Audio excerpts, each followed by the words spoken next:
Halo semuanya, kembali lagi bersama saya Johan di Juna Trading ID. Jadi pada kesempatan video kali ini saya akan coba bahas kembali untuk update dari pergerakan GBP USD ya. Jadi kemarin saya juga sempat membahas tentang pair ini dan pada saat kita bahas kemarin itu atau pada saat saya membuat video itu kemarin itu ada di benar-benar tepat di resisten yang saya bilang jadi resisten ini tuh cukup penting. Selama dia nggak bisa tembus dari area resisten ini, maka dia akan turun ke bawah. Nah, memang secara tren dan juga secara struktur harga kemarin itu, kalau kita perhatikan dia itu lebih cenderung untuk naik ke atas dengan target terdekat itu ada di sini ya, di 26.900 sampai dengan 27.200 ya, di sini. Tapi ternyata market berkata lain, di mana ternyata pada saat harga itu dikompres untuk naik ke atas dan kalau kita perhatikan secara struktur ini juga masih naik ya. 1, 2, 3 dia buat nggak naik tapi dia terkompres di area sini. Ternyata dia gagal untuk break dari area resisten ini ya di 26.574 dan akhirnya turun dengan cara break dari trendline ini. Nah, jadi pada kemarin juga saya katakan kalau dia mau turun, minimal dia itu harus break dari trendline ini baru dia bisa turun ke bawah. Dan ada sedikit saya revisi ya untuk area supportnya. Kan kalau kemarin itu kita supportnya di sini ya, di bawah ya, di 25.500 ya. Nah, untuk hari ini ya, pada video ini saya revisi kembali.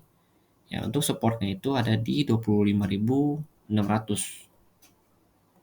Ya, 25.600. Kenapa? Karena kalau saya perhatikan kembali nih, ya di sini dia support, ya di sini support ya ini dia resisten jadi ini lebih pas ya atau lebih cocok setelah direvisi pada video ini.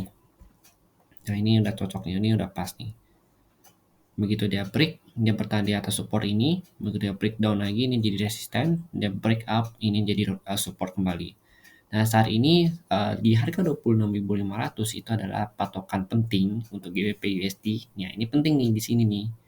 Kenapa penting? Karena ini adalah low yang sebelumnya. Jadi kalau misalkan dia break dari low yang sebelumnya di sini nih, yang ini, itu harga itu akan otomatis turun ke bawah sini.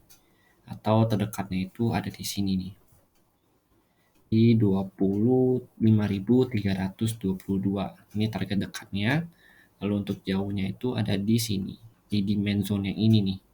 24.700 sampai 25 sampai dengan 25.000. Ya, ini terjauhnya. Kalau dia break dari area ini penting nih. Nah, untuk saat ini kalau kita perhatikan kan harga itu nggak bisa naik lagi ya, atau cenderung tertahan di area tertentu. Kalau kita tarik garis ya, begini, kalau kita perhatikan memang harga itu cenderung tertahan di area supply zone ini. Ini kan dia udah break nih ya.